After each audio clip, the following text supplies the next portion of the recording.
शेतात राबणारे तिचे हात, घर चालवायलाही तिचीच कणखर साथ. ती उद्योगही चालवते सक्षम, घेते गगन भरारी, जमिनीवर पाय ठेवून भक्कम. ती समाजासाठी बनते नवी आशा, कर्तृत्वानं उजळून दाही दिशा. तिच्या संघर्षाची कथा शक्तिरूपा.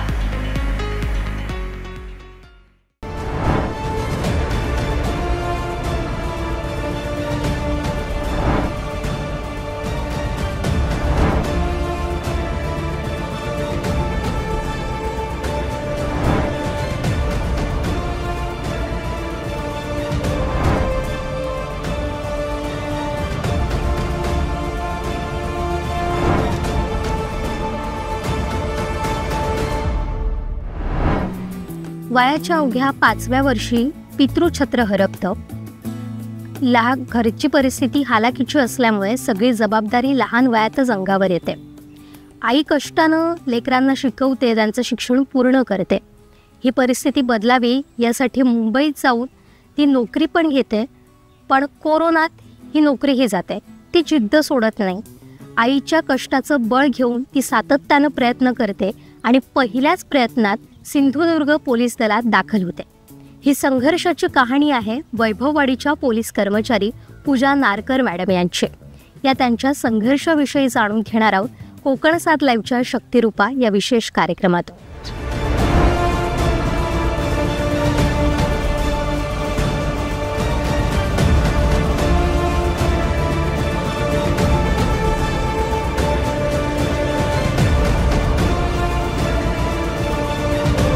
तुमचं खूप खूप स्वागत आणि नवरात्रीच्याही खूप शुभेच्छा. मलाही तुमचा हा सगळा संघर्ष आपण जाणून घेणारच आहोत, पण त्यापूर्वी तुमच्याविषयी आम्हाला जाणून घ्यायला आवडेल. तर थोडंसं वैभववाडीकडे येऊया. वैभववाडी तुमचं घर आहे. आता तुम्ही इथं पोलीस कॉलनीमध्ये राहता, तर मग घरात आता कोण कोण असतं? घरात आता आई आहे, बहीण मुंबईला असते हो, आणि भाऊ शिक्षण घेतोय पुण्याला. हां, तुम्ही तिन्ही भावंड, पण त्याच्यात मोठं तुम्ही आहात. मी आहे. हां, बहिणीचं ती 12वी नंतर तिने नर्सिंग केली आणि त्यानंतर ती मुंबईलाच होते. आणि माझं ग्रॅज्युएशन पूर्ण झालं वैभववाडीतच. 10वी 12वी सुद्धा वैभववाडीतच, आणि ग्रॅज्युएशन नंतर मग मी मुंबईला गेले. पण वयाच्या अवघ्या 5व्या वर्षी पितृछत्र हरपतं. एक मोठा आघात सगळ्या कुटुंबावर होतो आणि घरची परिस्थिती तेव्हा हालाकीची होती. तर ते दिवस नेमके काय होतं? मी तेव्हा 5 वर्षाचे होते. बहीण ही लहान होती. बहीण माझ्यापेक्षा 2 वर्षांनी लहान आहे. आणि भाऊ तेव्हा आईच्या पोटात होता. आणि तेव्हा वडील वारले. त्याच्यानंतर आम्हाला आधार म्हणजे कोणच नव्हता. फक्त आमचे आजोबा होते, त्यांनाही दिसत नव्हतं. त्यांना सुद्धा दिसत नव्हतं. मग तेव्हा मम्मी प्रेग्नेंट असताना तेव्हापासूनच तिने मग ते धुणी भांडी चालू केली. घरची परिस्थिती खूप हालाकीची, खूप म्हणजे एवढी परिस्थितीच नव्हती आमची की आम्ही कुठेतरी बाहेर कोणाकडे जाऊन शिक्षण वगैरे, आणि असं कोण नव्हतंच आमचं. आणि कोणाचाच आधार नव्हता, ना नातेवाईक ना कोणीच नाही.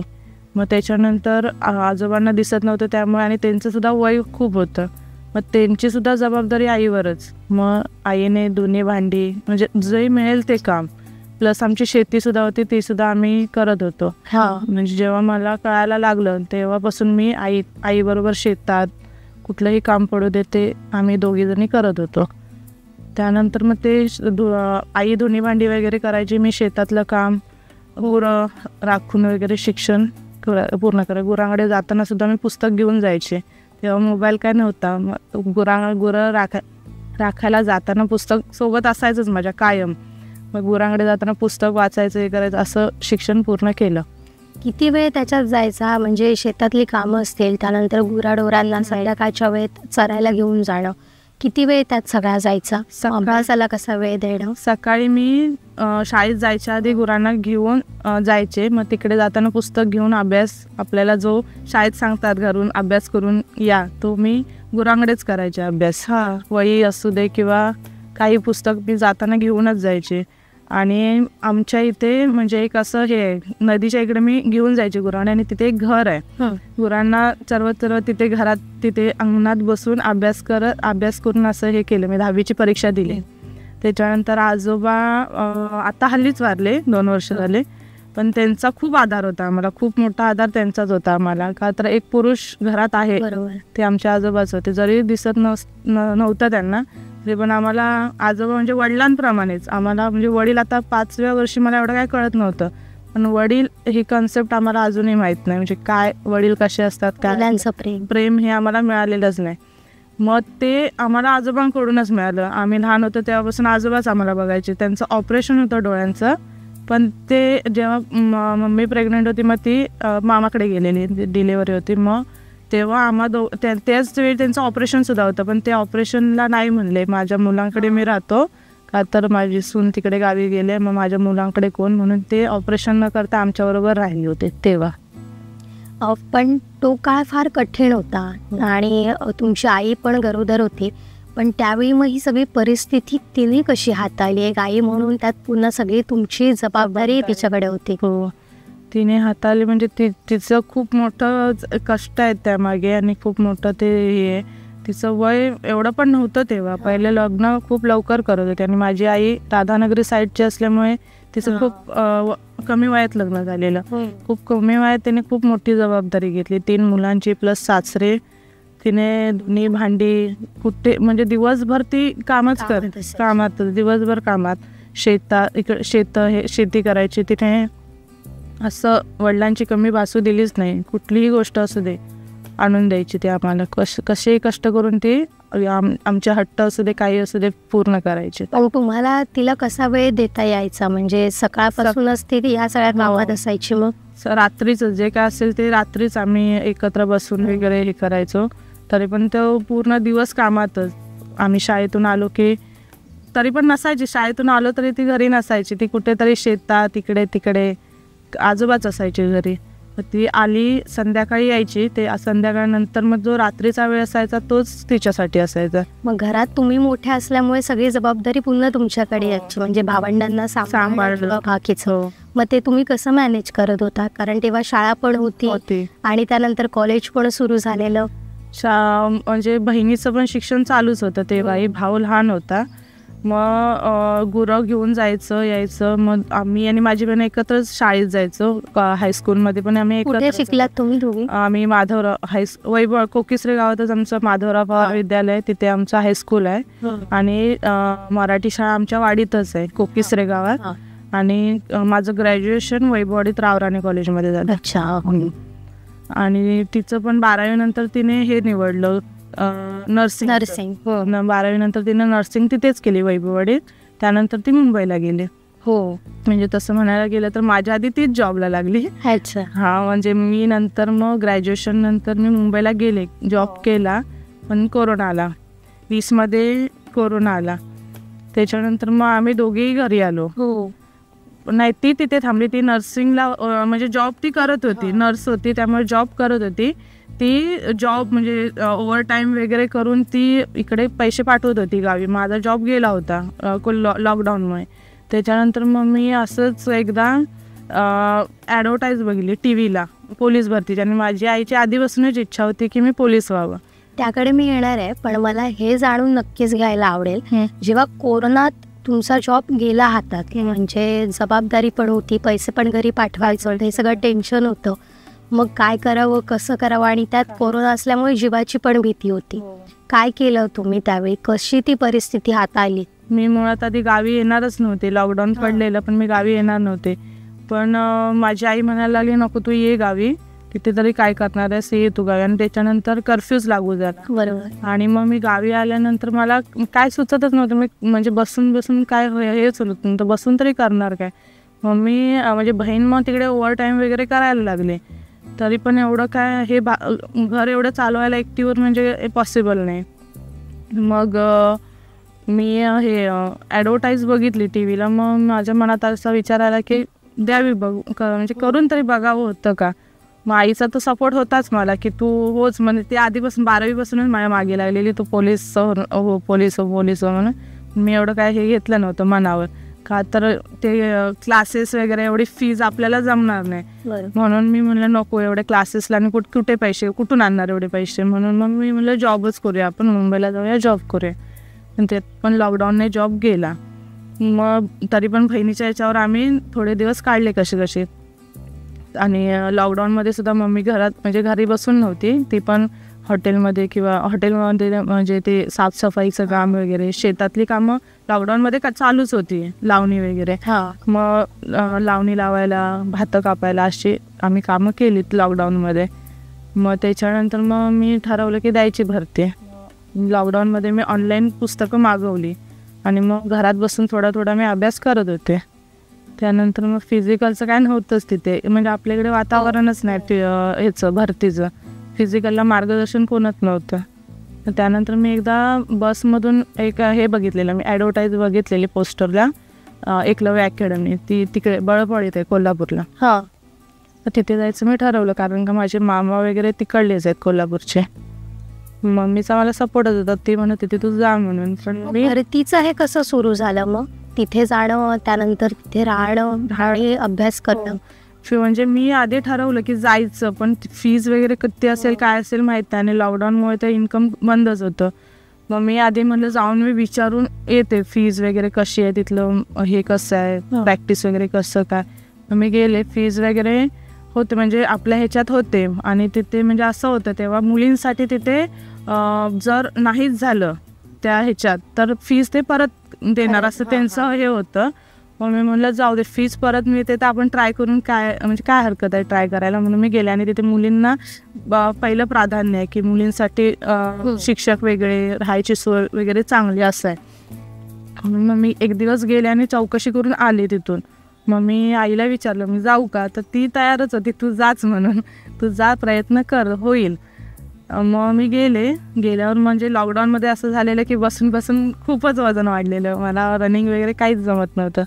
सरांनी, बळीप सर आहेत, त्यांनी खूप चांगला मला मार्गदर्शन केलं. रनिंग वगैरे त्यांनी खूप करून घेतली. पहिला जी वजन कमी करून घेतलं आणि रनिंगची खूप प्रॅक्टिस केली आणि लेखीची सुद्धा ती तयारी करून घेतली ती खूप चांगली. मग तिथे अभ्यासाला तुम्हाला पूर्ण वेळ मिळतच होता? हो, पूर्ण वेळ. शेड्यूल कसं असायचं तिथे? सकाळी आमचं 6ला फिजिकल चालू व्हायचं, 6 ते 8 आमचं फिजिकल व्हायचं. फिजिकल झालं की नाश्त्याला 1 तासभर, नाश्ता झाला की म्हणजे आधी फ्रेश व्हायला वेळ देत होते, फ्रेश होऊन आलं की नाश्ता झालं की परत लेक्चर चालू व्हायचे, मराठी ग्रामर, गणित, बुद्धिमत्ता, GK साठी. मग लेक्चर आमचे दुपारपर्यंत लेक्चर व्हायचे. दुपारी जेवायला आम्हाला तासभर सुट्टी द्यायची. जेवण झाले की परत मग सेल्फ स्टडी, तिथे स्टडी रूम वगैरे सगळं अवेलेबल होतं. मग स्टडी रूममध्ये जाऊन आपण रिव्हिजन किंवा गणितं सोडवणे असं करायचं. त्याच्यानंतर संध्याकाळी परत चहासाठी, त्याचं म्हणजे पूर्ण शेड्यूल त्यांचा ते हेच होता, बिझीच होता. परत संध्याकाळी परत आणि फिजिकल, 2 टाईम फिजिकल, संध्याकाळी परत 4 ते 6:30 किंवा 7 फिजिकल. पण हे नक्कीच सोपी गोष्ट नसेल, म्हणजे सगळ्याच गोष्टी असतील. एक तर तुम्ही म्हणालेलात की तुमचं वजन वाढलं, ते पूर्ण कमी करणं, आणि त्यामुळे शारीरिक मानसिक हा सगळा ताण असतो, अभ्यासाचं पण प्रेशर असतं. मग ही प्रेशर जो होता, हा जो ताण होता, तो तुम्ही कसा हाताळला? आणि त्यावेळी असं कधी वाटलं का की आता फार कंटाळा आलाय, हे जमत नाही, आपण थांबूया, असं कधी झालं का? कधीच नाही झालेलं, कारण का आईने तर सांगितलेलंच की काही पण कर पण हो, कारण का आपली परिस्थिती बदलायचा हा एकच मार्ग आहे. त्यामुळे मला काही करून तर व्हायचंच होतं. त्यामुळे मी आधी पहिलं फोकस माझं वजन कमी करण्याकडे गेलं. सरांनी सुद्धा त्यात खूप म्हणजे स्वतः ते दुपारचे 3-3 वाजता फिजिकल घ्यायला स्वतःहून येत होते. मग मी म्हणजे माझ्यासारख्या अजून 2-3 मुली होत्या ज्यांचं वजन खूप होतं, लॉकडाऊनमध्ये वाढलेलं. मग आमच्यासाठी स्पेशली दुपारचं ते फिजिकल घेत होते ग्राउंडवर. म्हणजे आमचं सेक्शन वेगळं होतं फिजिकलचं, ते करून परत बाकीच्या मुलींबरोबर सुद्धा फिजिकल करायचं त्यांच्याबरोबर. म्हणजे एवढा स्टॅमिना ठेवावा लागतच होता. प्लस मला एक राऊंडसुद्धा पळता येत नव्हता. तेव्हा सरांनी थोडं ओरडलेले की जर तू नाही पळालीस तर तुला मग घरी पाठवणार, तू इथे नाही राहायचं. मग थोडी भीती ती होती मनातच. मग त्यामुळे पळायचेच, किती जरी कंटाळा त्रास, किती जरी त्रास होत असला तरी पळतच होते. या काळात मग घरातल्यांचा सपोर्ट कसा होता? म्हणजे आईचं स्वप्नच होतं, त्याच्यासाठीच तुम्ही तिथं गेलेला. त्यानंतर मग बहीण सुद्धा तिथे जॉब करते, तिचा सपोर्ट कसा मिळाला? बहीण मला म्हणजे तिचा खर्च जो होता तो खर्च वगैरे ते मॅनेज करून मला दर महिन्याला ती फीज पाठवत होते. ती फी मला दर महिन्याला, मी जोपर्यंत अकॅडमीत होते ती फी मला तिच्याकडून येत होती. तिचा म्हणजे खूप मोठा हातभार आहे मला.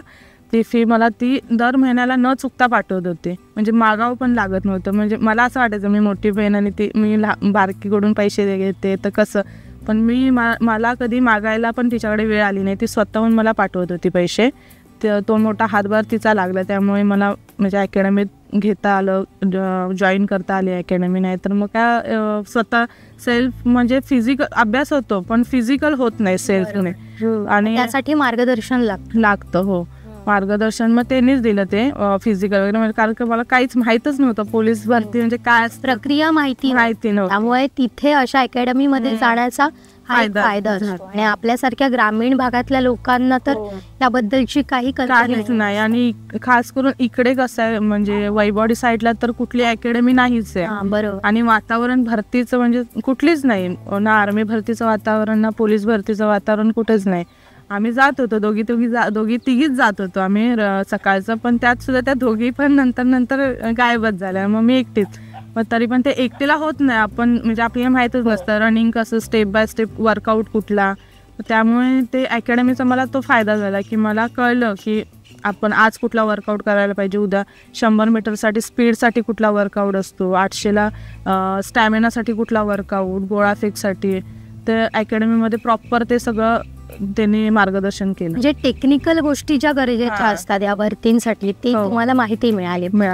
पण तो दिवस आला ज्या दिवसाची तुम्ही सगळे घरातले वाट बघत होता, विशेषतः आई. तर तो दिवस तुमच्यासाठी कसा होता ज्या दिवशी समजलं की आता तुम्ही पोलीस झालेला आहात, एक्झामही पास झालात, ते सगळं सिलेक्शनही झालं आणि आता पोलीस झालेला आहात? तो 14 एप्रिल 2023ला सिंधुदुर्गचा रिझल्ट लागला. म्हणजे मी खूप वाट बघत होते रिझल्ट कधी लागतोय. आणि रात्री रिझल्ट लागला 14 तारीखला. आणि तो पण मला पहिलं ते आलंच नाही, खूप वेळाने आलं मला तो हे PDF. आधी आमच्या सरांना कळलं की रिझल्ट लागलाय म्हणून. सरांनी मला कॉल केला की तुझं झालंय म्हणून, तू झाली आहेस सिंधुदुर्गला. तर मला आधी खरंच वाटत नव्हतं. नंतर मग मैत्रीण बोलली अरे खरंच झालंय तुझं. मग मी बहिणीला पहिला कॉल केला की माझं झालंय, मी पोलीस झाले म्हणून. ती अक्षरशः रडायलाच लागली. तिथे हॉस्पिटलमध्ये सर्वांना ते सांगायला लागली माझी बहीण पोलीस झाली. आईला सांगितलं, आई पण खूप हे झाली, तिला पण अक्षरशः तिघी पण आम्ही रडत होतो. पण तेव्हा एकच गोष्ट झाली की मी घरी नसून मी अकॅडमीत होते. तेव्हा घरी असते तर आणि थोडा आनंद म्हणजे हे झालं असतं, समोरासमोर एकदम हे झालं असतं. मग नंतर मग कळलं. नंतर मी ती रात्र झोपलेच नव्हते. मी बहिणीबरोबर आईबरोबर बोलतच असं झालं व्यवस्थित, आता सगळं व्यवस्थित होईल. आणि मेन गोष्ट म्हणजे स्वतःच्या जिल्ह्यात झालं, ते खूप मोठी माझ्यासाठी आनंदाची गोष्ट होती. आता ते पोस्टिंग तुमची आता कुठे इथेच आहे सिंधुदुर्गला, ओरसला. मी सध्या मुख्यालयालाच आहे आता. कसं वाटतं वातावरण? खूप मस्त वाटतं. म्हणजे वर्दी घातली की म्हणजे वेगळीच फिलिंग येते, ती अशी शब्दात नाही सांगू शकत. बरोबर. अनेकांना शक्य होत नाही एका प्रयत्नात ते सगळं जमवणं किंवा पोलीस भरतीत सिलेक्ट होणं, मात्र ते तुम्ही केलात. पण हे कसं जमवलेलं? मी पूर्ण 2 वर्ष कंटिन्यू प्रॅक्टिस केली. म्हणजे कुठे गॅप नाही टाकलेला की जाऊ द्या आता अजून फॉर्म निघाले नाहीत, आता नाही नंतर बघू, असं एकदाही नाही. मी कंटिन्यू मी गेल्यापासून जे कंटिन्यू होते ना, ते कंटिन्यू मी तिथे प्रॅक्टिसमध्ये होते. आणि कसं असतं, आपण प्रॅक्टिसमध्ये सोडली आणि परत जर स्टार्ट करायची म्हणलं ना, परत शून्यातून आपल्याला सुरुवात करावी लागते. त्यामुळे सातत्य सोडायचं नाही, कंटिन्यू करत राहायचं, तरच आपलं कुठेतरी पहिल्या प्रयत्नात जरी पहिल्या प्रयत्नात नाही झालं तरी खचून न जाता परत आपण आहे त्याच सातत्याने परत प्रॅक्टिस केली ना तर होतं, नक्कीच होतं. बरं. पण तुमच्यासारख्या अशा संघर्ष करणाऱ्या मुलींना किंवा पोलीसमध्ये जाण्यासाठी मेहनत करणाऱ्यांना, कष्ट करणाऱ्यांना तुम्ही काय नेमका सल्ला द्या? म्हणजे कधीच हारायचं नाही. आपल्याला निगेटिव्हिटी येते कधी कधी, जाऊ दे आता कंटाळा आलाय, फॉर्म पण निघत नाहीत असं जर बोल. आणि कोण असं करतात की फॉर्म निघाल्यावर बघू आपण, तेव्हा प्रॅक्टिस करू. तसं नाही. आपण पहिल्यापासूनच जर तयारी करत राहिलो तर होतं, नक्की होतं. आणि कधी हार नाही मानायची की नाही आता होतच नाही माझ्याकडून, एकाचं 800 मीटर बसत नाही तर नाही माझं होतच नाही, मी नाही आता सोडते, असं न म्हणता त्यांनी प्रॅक्टिस करत राहिलं ना होतं. फक्त प्रॅक्टिस ठेवावी बस. तुम्ही खूप मोठी अचिव्हमेंट मिळवली. म्हणजे एवढी हलाखीची परिस्थिती असताना, कोणाचा त्या व्यतिरिक्त सपोर्ट नसताना सुद्धा आज तुम्ही तुमचं स्वप्न साकार केलात, पोलीस बनलात. तुमचा आम्हाला अभिमान तर आहेच, पण आम्हा सर्व सिंधुदुर्गवासियांचा आहे. अशीच यशाची एक शिखरं सर करत राहा. त्यासाठी तुम्हाला खूप खूप शुभेच्छा. थँक्यू. तर या होत्या वैभववाडीच्या कन्या आणि पोलीस कर्मचारी पूजा नारकर मॅडम. अगदी संघर्षातून त्यांनी यश मिळवलेलं आहे आणि हीच आपल्या सगळ्यांसाठी प्रेरणा ठरते. त्यांच्यासमोर आपलं दुःख एकदमच थिटं वाटतं. हीच आजच्या आपल्या स्टोरीतून आपल्याला मिळालेलं तात्पर्य होतं. तर आता पण इथंच थांबतोय. पाहत राहा कोकण सात लाईव्हवर शक्तिरूपा.